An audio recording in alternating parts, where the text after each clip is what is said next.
Hi, and welcome to Positively Sparking, podcasts on internet marketing, online business, entrepreneurship, and digital living. Today I'm with Peter Billingham, an author, speaker, and consultant who specializes in helping the funeral industry adapt and grow into the online world. He is the founder of deathgoesdigital.com, and today we're going to be chatting about how the new online world is changing the age-old fact of death. So hi Peter, how are you? Well, Phil, thank you so much. I'm doing really well. Thank you very much for inviting me to come on the podcast. It's a total pleasure, Peter. You're one of a kind. I've never met anyone like yourself who strives to be a digital death advisor. That's a very new phrase. So, yeah, people say I'm one of a kind for other reasons than that as well, but probably we won't talk about it on the podcast. Maybe in the second podcast. My mum keeps asking me, when are you going to get a proper job? Well, I know that sentence. Mine's the same. It's funny, isn't it? So, Peter, for those of us who don't know who you are, tell us all about yourself and what you do. Okay, well, my name's Peter Billingham, and I usually wear three different hats. Part of my role in life is that I'm a speechwriter and a speaker, and I love public speaking, have done for many years, and I help others, I help entrepreneurs become better public speakers. That's one of the things that I do. The second hat that I wear is I'm a funeral celebrant, and that might sound a really strange occupation, but for quite a few years of my life, I was a minister of a church. I was an ordained minister, and I've sort of gone back a little bit into an area when I became self-employed that I saw as an opportunity to use the skills that I have of being a speechwriter and a speaker. And so what I do, I am a civil celebrant. I'm a trained professional civil celebrant, and I will meet families of who've lost someone that they love, and I will find out about that person. More than not, I've never met that person, and I'll write a eulogy, I'll write a speech for that person about their life, and then I'll go and deliver that at the funeral. And it's a very rewarding career. It's a little bit of a different kind of occupation, but what you do find is that it keeps your skills, if you're looking at being a speechwriter and a public speaker, it keeps those skills very sharp because you only get one chance. You can't go back again and say the following week, let me have a go at that, I'll do it again better next week. You can't do that. So you have to be on your A game. And I like that. I like that challenge, and I like the opportunity of hearing some amazing stories. And it was out of those two things, really, that the third role that I've got, which, as you talked about, being a digital death advisor, has come to the front. My background for the 7 years before I went self-employed, just working for Pete, I was the regional director for an international charity in Kiev in Ukraine, and I went out there and started from scratch, and we set up an internet television channel and an internet radio channel and quite a few other things, an international orphan project, and learned a lot about internet marketing, learned a lot about how the world is being revolutionized and disrupted by digital technology. And then as I started to look at what is happening in the funeral industry, it's probably one of the last industries that hasn't been revolutionized yet by the internet, but it's on its way and it's definitely happening. And so I just started to write about that. I wrote a book called Death Goes Digital, which was about the whole aspect of this and how funeral directors should consider using LinkedIn. And then over the last year, I've been building the blog and the podcast at Death Goes Digital to talk more about what it means to be a digital death advisor. Well, Peter, it sounds to me like there's a book in your life story already. An ordained minister to funeral celebrants and now getting involved in death in the digital world. So it's quite interesting what you're saying, because I know myself, I've been in web marketing for nearly 20 years, and we've sort of gone through ages of the internet. But the last 5 or 6 years, it is getting more and more common to find that someone who has social media accounts passing away, for example, or for people to look at the concept of celebrating a funeral online as well as offline. So tell us a bit about what led you to look at death in the digital environment. Okay, well, What I'm looking at this moment in time is really two areas. And the first area you could say is after death. And that is working with funeral directors and working with families who've lost someone and looking at, well, what do you do about your digital estate?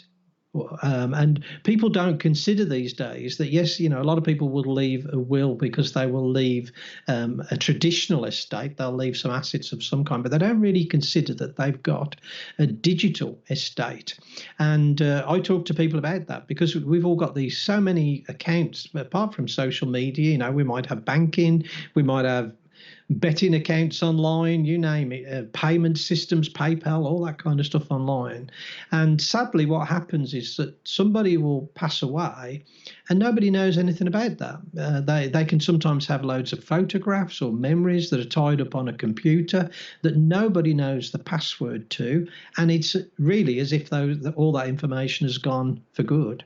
So I talk with people about that, and then also how they can use the internet to memorialize people, how there's lots of online platforms these days that people can use to build up the story of somebody's life that they loved and have lost on the internet for sort of generations to come. And then the other area that I'm working is sort of, you could say, before somebody's died, and trying to help people and say, here's some steps that you can take. And maybe you would like to think about what could you leave online as your digital legacy. My dad died when I was just in my teen years. I was 14 or so when he passed away. And although I've got some photographs of him, I can't remember what his voice sounded like. Well, these days with the internet, it would be so easy, and with smartphones and the access to recording information, to record some life stories and put those online. And there's lots of places that you can do that, so that sort of for future generations, say for my grandchildren or great grandchildren, they could go and say, yeah, well, there's crazy great granddad Pete, who was doing all these stupid things, but here's a bit of video of him, and that's what he looked like and that's what he sounded like. And I think that's really amazing and a change in culture, really, Phil. I agree with that, Peter. There's a certain sense of immortality that the online world can bring in that sense, isn't there? Definitely. Where a personality is experienced many years after they've gone. So when was the first moment that you thought, what, there is something here I need to get involved with this world of people passing away in a digital environment? When was the first one? Well, that's a great question. I can't think that there was like a moment, a catalyst that sort of put me down this road. It was more of a sense of working with some local funeral directors who are, I suppose, are very conscientious in the way that they work and very professional in the way that they work, but they're very traditional and stuck in the methods of operating that they have been for a long time. And as I started to do a little bit of research, I started to see how things like, if you look on the high street, I mean, it even only happened last week, didn't it, that Staples has now gone. And lots of these other methods of doing business that we've been so used to, getting a taxi, all of a sudden, who's this Uber that's taking all this business? And then you've got, well, we want to go away somewhere. Well, Airbnb. And all these, like what were so considered to be traditional businesses, are being swallowed up by a digital world that is disrupting normal practices of business. And it just interested me. I just find that whole world interesting. And as I did a little bit of digging around, I started to see that there are now a movement towards people arranging and buying and dealing with funerals online rather than going to a traditional funeral director.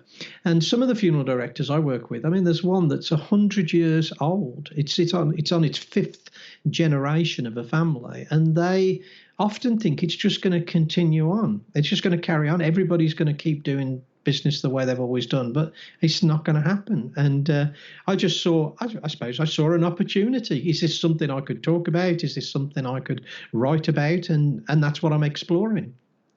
And a credit to you for seeing that. So Peter, can you tell us some of the latest trends and new things that are happening in the funeral marketplace online? Yeah, well, let's just take a couple of examples for you to sort of see what I'm saying. One of the things that you're starting to see is that culture is changing.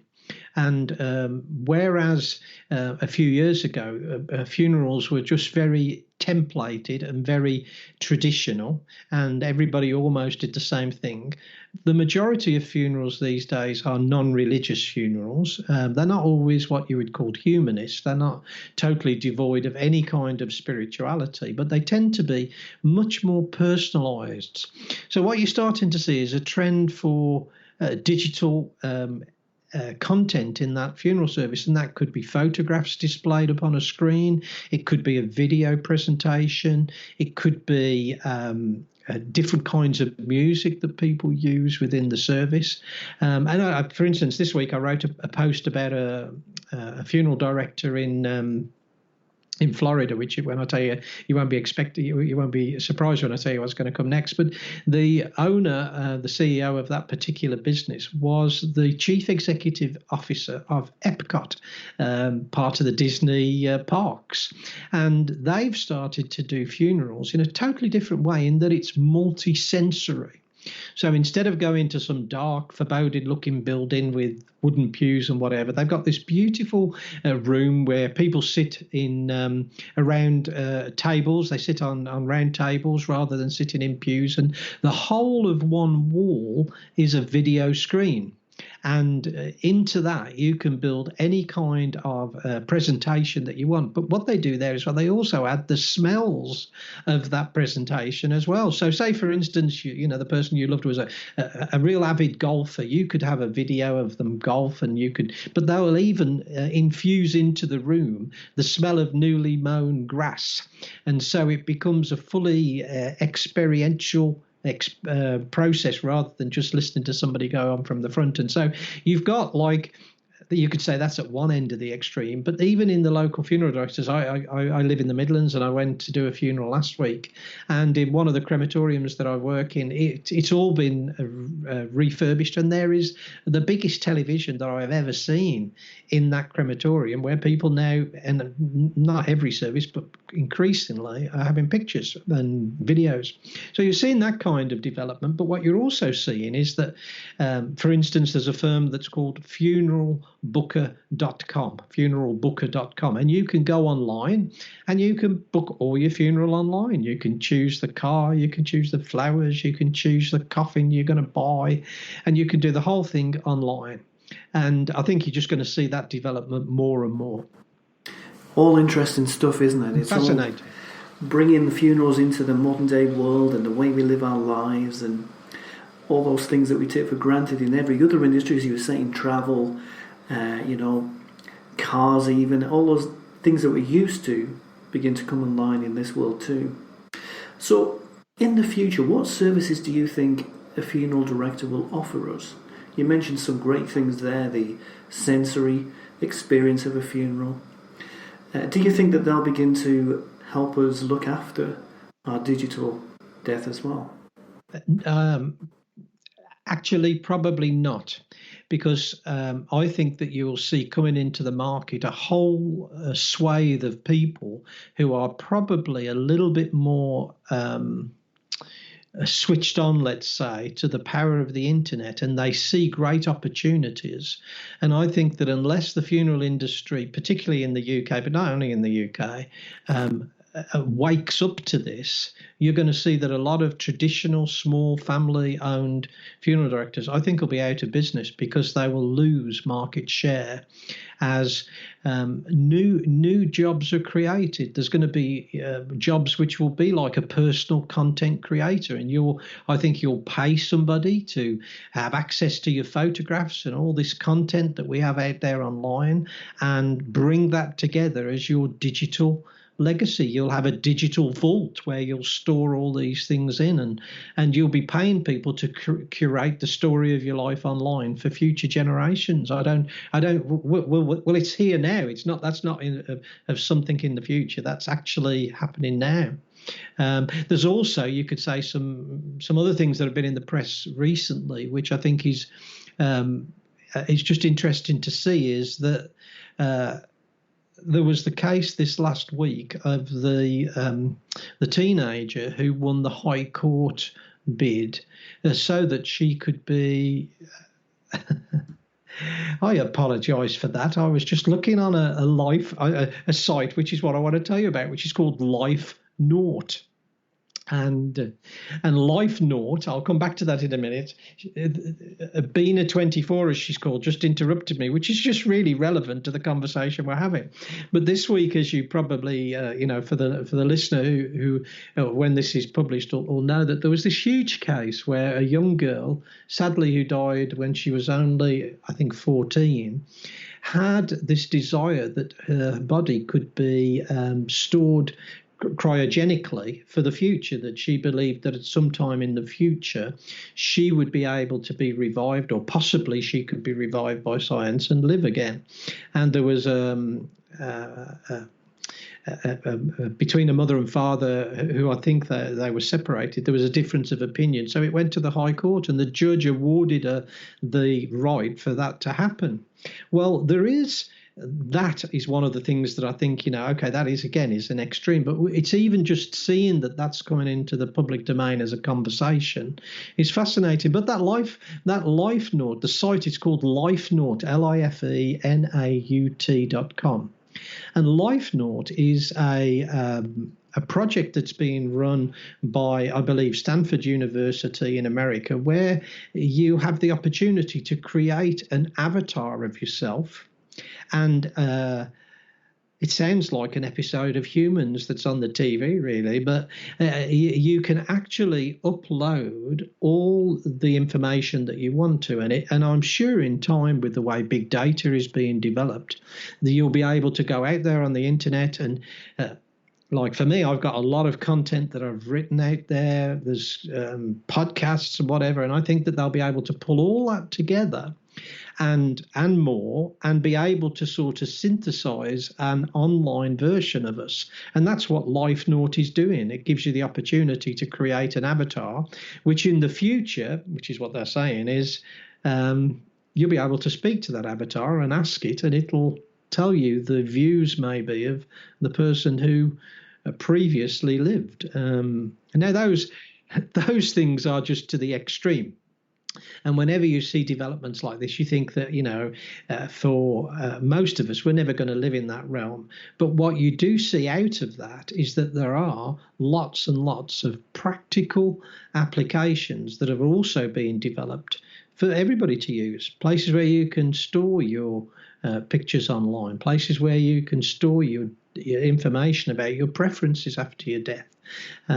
Simple things that most of us never thought about in the past, but now we're being encouraged to do so.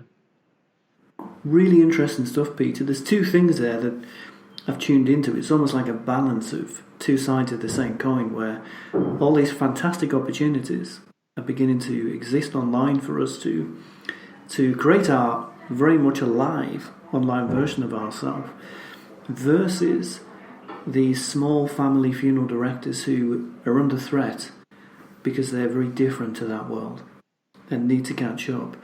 I was just thinking that Facebook very regularly now will offer us some kind of life moment update.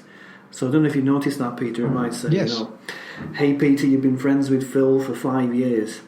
And there's like a little life book almost of the memories you've shared together. So we can imagine as a generation gets older, we'll get to the point where people have lived most of their lives on Facebook, and that in itself will become a kind of a historical document of a life. Yeah, online. There's a really interesting thing for that, which would be really helpful, I think, for your listeners, because I don't know how many billion people are on Facebook now, but there's a lot of us that use Facebook, and with Facebook, you've got some really important choices you need to make for the future, and it's called appointing a legacy contact. And everybody that's got a Facebook account, and I don't know whether you know, at the moment they reckon that there is over 30 million dead people on Facebook, and that number grows by 10,000 people every day. And when you die and you've got a Facebook account, you've really got just a couple of options. You can have that account memorialized.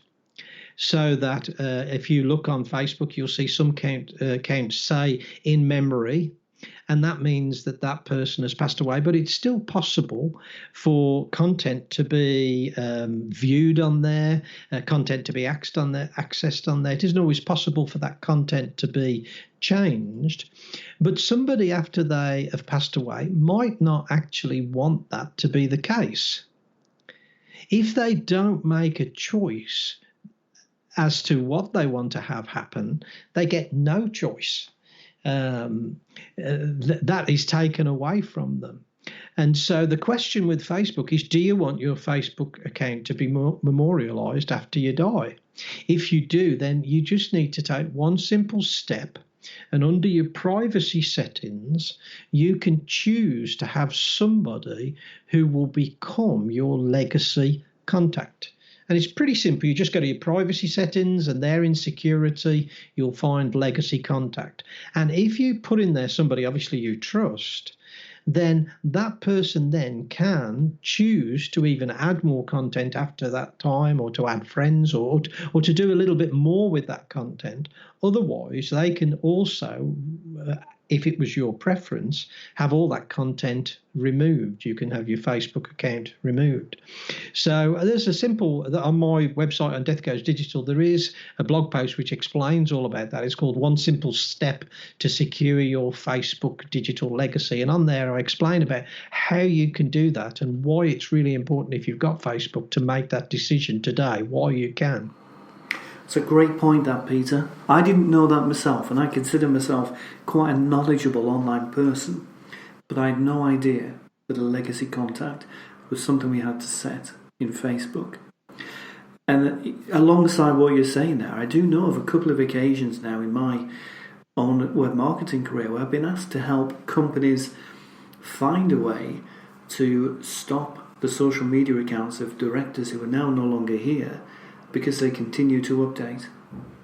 So a great example of that is Twitter and LinkedIn, where even if we're not posting ourselves, it looks like we are.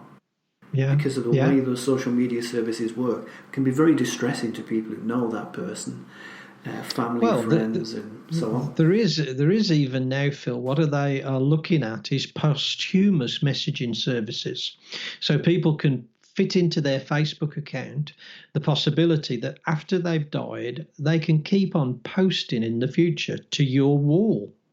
So you could have a message every year on your birthday from somebody who you loved and has died before, and you could not stop that.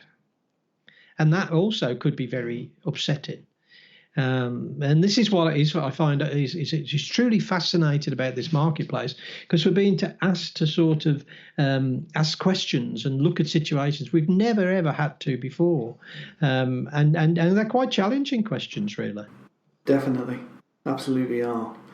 All of this began, with the early days of the internet. No one considered the idea that people passing away would be an issue for the internet. It's exactly very much the internet's all about what is happening right now.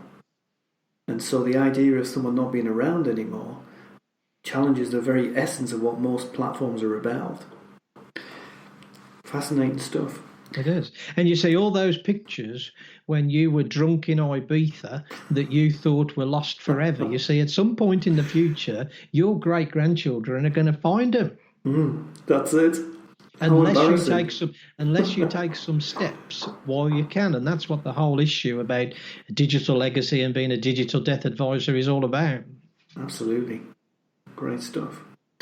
So, Peter, what about online funerals themselves? Can you tell us about any that you've attended or organised?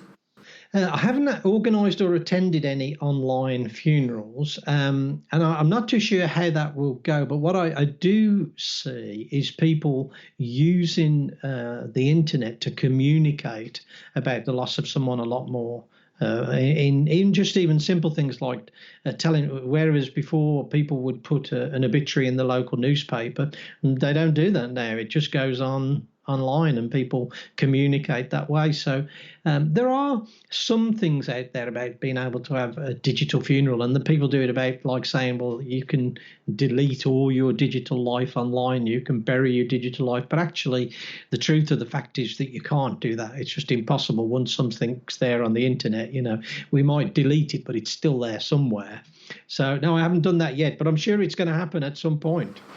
Absolutely. Can you imagine, we now have way more couples who are international, don't we, where there's one part of the relationship is from one side of the world, another from the other. So the idea of having events which are on and offline is really becoming more common, I think, for that kind of world. And streaming funerals. And of course. Live streaming funerals is becoming very common, and funeral selfies is another thing that's becoming common. So, it's a very interesting marketplace. Very much so. So, Peter, one question I had for you was one that you've begun to answer in all kinds of ways, which was, does a digital death mean we can live forever online? But I think really what you've been saying today is the most important thing is for us to make a choice about whether we want that to happen.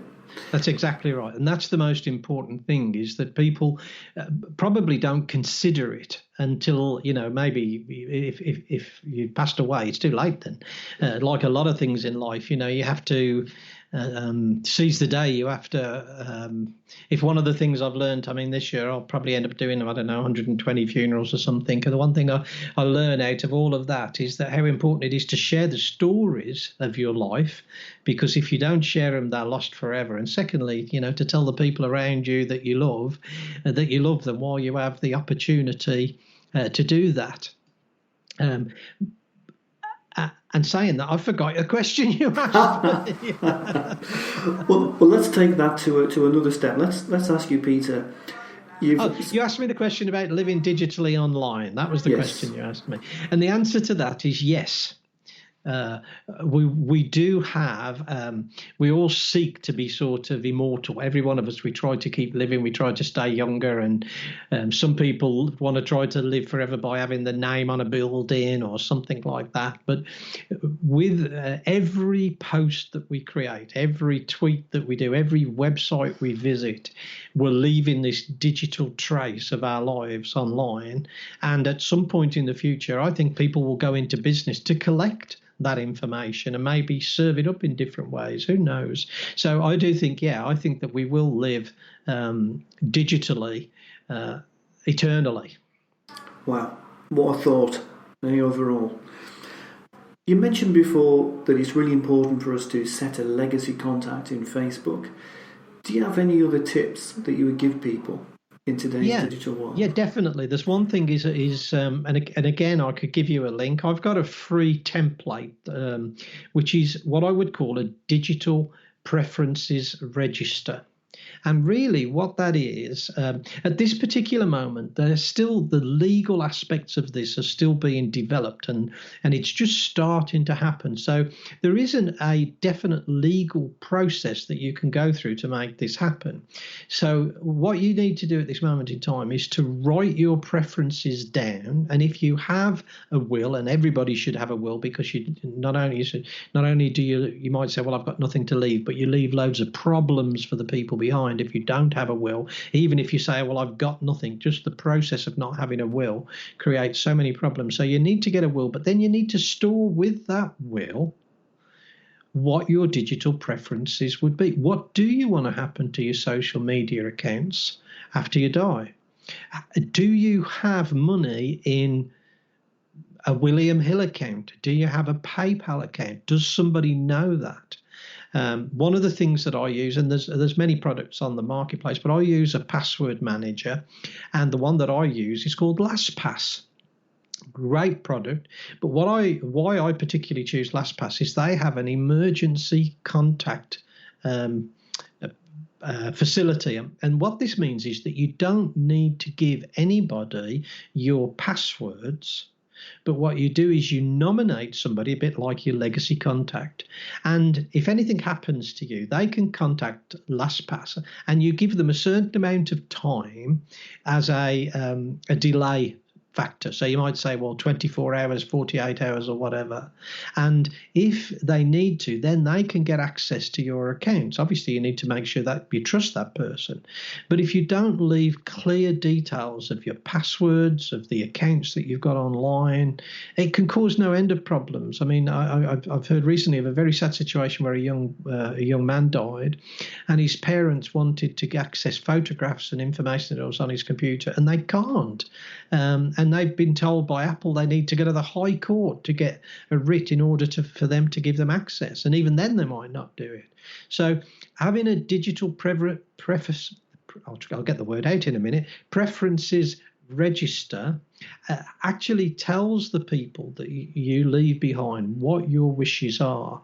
And as you said, Phil, about companies, it's really important. I mean, in one of the other careers that I had many years ago, I used to work in the insurance industry, and I did for many years with Sun Life Assurance.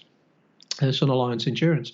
And we used to talk a lot about key man policies in those days. And it used to be for a limited company, let's say, to take some insurance out, that if one of the important people in that business was to die, a cash injection is put into that business to cover the loss of to the company of that person. It's exactly the same with your digital world. As you said, there's some people who may have access to websites, they may have access to hosting, that if they were suddenly to die and nobody else had got that information, it could be disastrous for a business. So those are some of the things, both corporately and individually, that people need to take some steps to do. Great points, Peter. It's a whole new world, isn't it? And it is. What a great one to be involved in, for yourself. So what do you hope to achieve next in your business?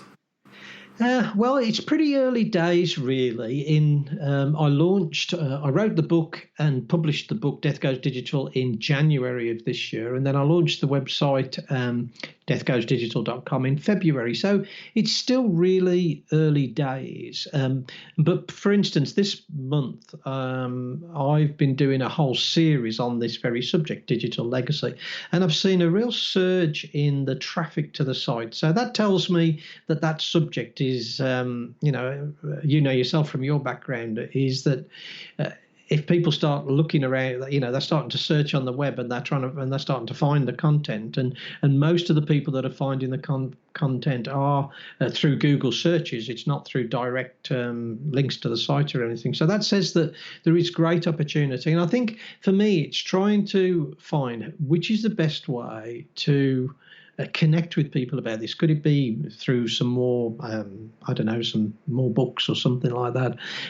Could it be creating some courses? Could it be doing some webinars? I don't know yet. I'm quite excited about the opportunities there, and still trying to work out which is going to be the best way to go. It's a great question, Peter. I think for almost every industry, there is no definite answer. People are different. So some people will want to digest ebooks, some people would rather take a course, some people want to watch you on video, some people want to hear you on a podcast. We are so different as human beings. As you no doubt now, with all the funeral celebrations that you're involved in, it's the more places we can be, the better. Yeah, I think that's really so true. So where can we find you online, Peter? Well, as I mentioned a couple of times there, the website for all this stuff that I'm talking about is deathgoesdigital.com, deathgoesdigital.com. And I have to say that probably Twitter is my social media platform of choice.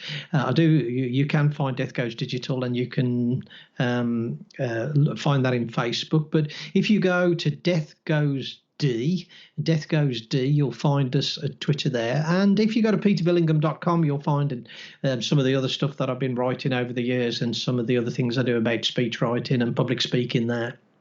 Great stuff. Well, Peter, it's been so fascinating talking to you today about a very, very old human problem in a very, very new human world online. Have you got any final message you'd like to give everybody? Only that it's one of those subjects that nobody likes to talk about, but it really is important to, even if you just spend, grab a cup of coffee and you spend a couple of minutes and you think about this and make a decision and then forget about it, you need to take some action on it. To do nothing isn't any longer an option. If you are on the internet in any way, shape or form these days, it doesn't matter what it is, you do have some steps you need to take to protect that digital legacy for your partner, for your spouse, whatever that may be, and for your children in the future. It's really important that you take some steps about that. A great message, Peter. All of us need to take a look and take some steps and consider our own digital future and post-funeral points, don't we? So thanks so much for being here today. It's been so good chatting with you, and I've learned a lot from you, Peter, and I really appreciate that. Okay, good. Thank you very much for the invite, and good chatting with you too, Fred. My name is Phil Byrne, and I'd like to thank you for listening today. If you have any questions on anything you have heard in today's podcast, feel free to email your queries to podcasts@positivesparks.co.uk. We are an online advertising team who strive to help you thrive online. Want to know where to start with pay-per-click for your business? Download our free online advertising pack at positivesparks.co.uk/pack. Until next time, goodbye.